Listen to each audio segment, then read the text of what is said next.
I'm just going to start by saying a little bit about Peckinpah, Sam Peckinpah.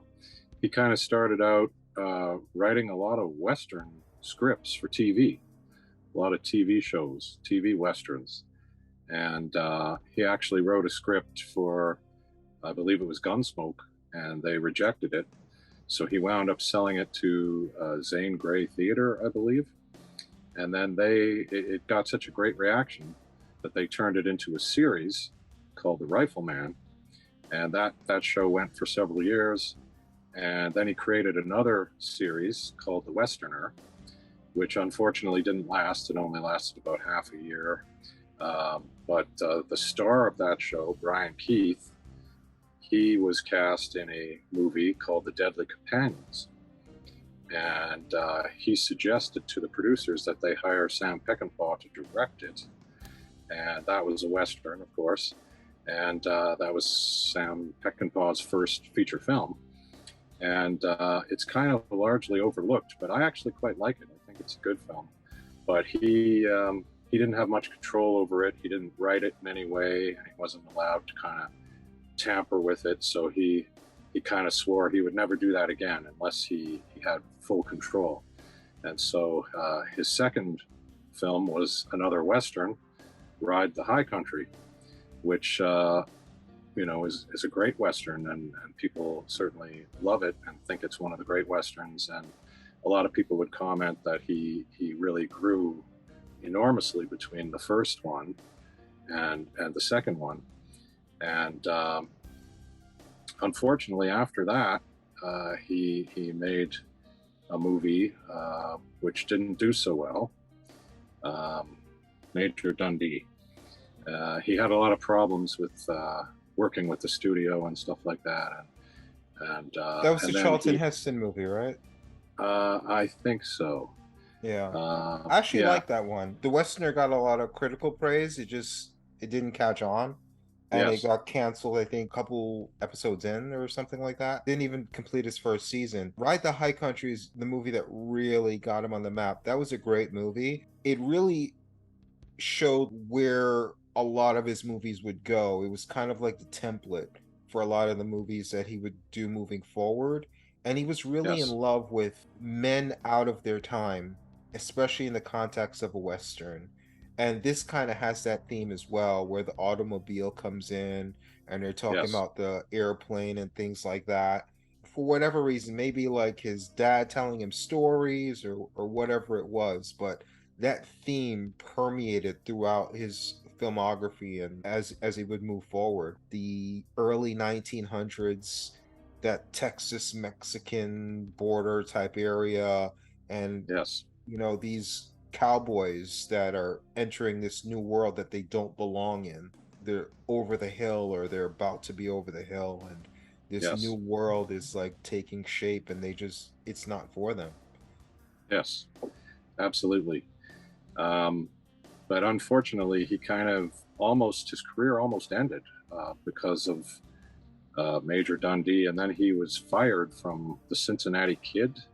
He was supposed to direct that movie, and he got fired, and so it was looking like not too good for him. But then he did a TV movie called Noon Wine, which I've never seen, but it was critically acclaimed, and he was nominated for awards, and I think that's what kind of gave him the opportunity to make another feature film, and that film was, of course, The Wild Bunch. And so thankfully he did get to do that.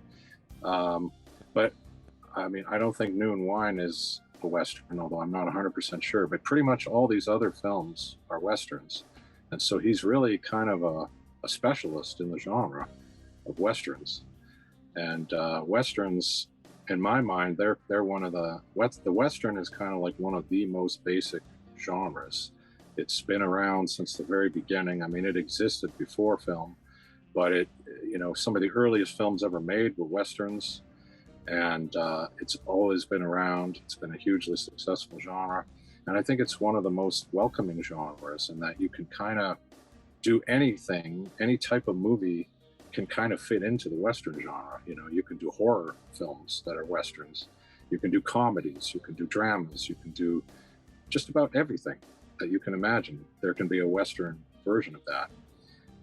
But I think that Peckinpah's westerns tend to be what they call revisionist westerns. Revisionist, and I think what that means is essentially um, the classic western is more black and white. You know, there's good guys, there's bad guys. It's morally very clear. But the revisionist western, things don't, they're not quite so clear. You know, who's good, who's bad, and I think that's definitely something that's going on in the Wild Bunch. You know, who of these characters are the good guys, who are the bad guys? You know, um, it's very interesting.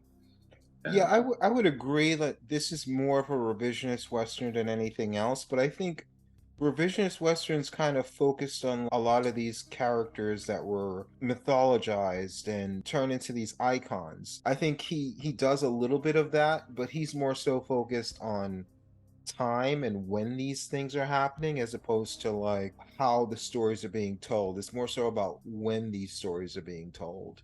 And it's about not the men, it's about the environment around the men changing. These men stay the same, but when the environment around you changes, then you can be the exact same person, but you're perceived completely different. How do you react to that? I agree, like it's definitely in that category, but I think within that category, you almost have a subcategory of what he focuses on. Ride the High Country was like more of an independent film that got him on the map. This guy's pretty good.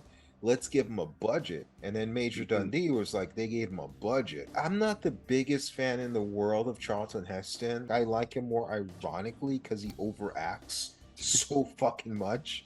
He really chews up the scenery, but he is really good to his directors.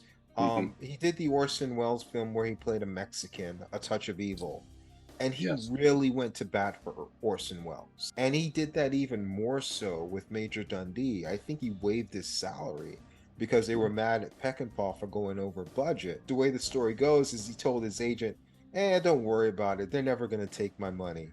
And then they took his money. Wow. He's like, listen, you could take my salary. Like, I really believe in this director. And he had no, as legend goes, he didn't think there was any way they would touch his salary, and they took his salary. I liked it. I remember I only saw it once, but I remember enjoying it a lot. But it was a major flop, and it was his first big budget movie. And I think that this was his next big opportunity, The Wild Bunch, and Mhm. he'd gone, I think, 3 years without directing any film at all before he got The Wild Bunch.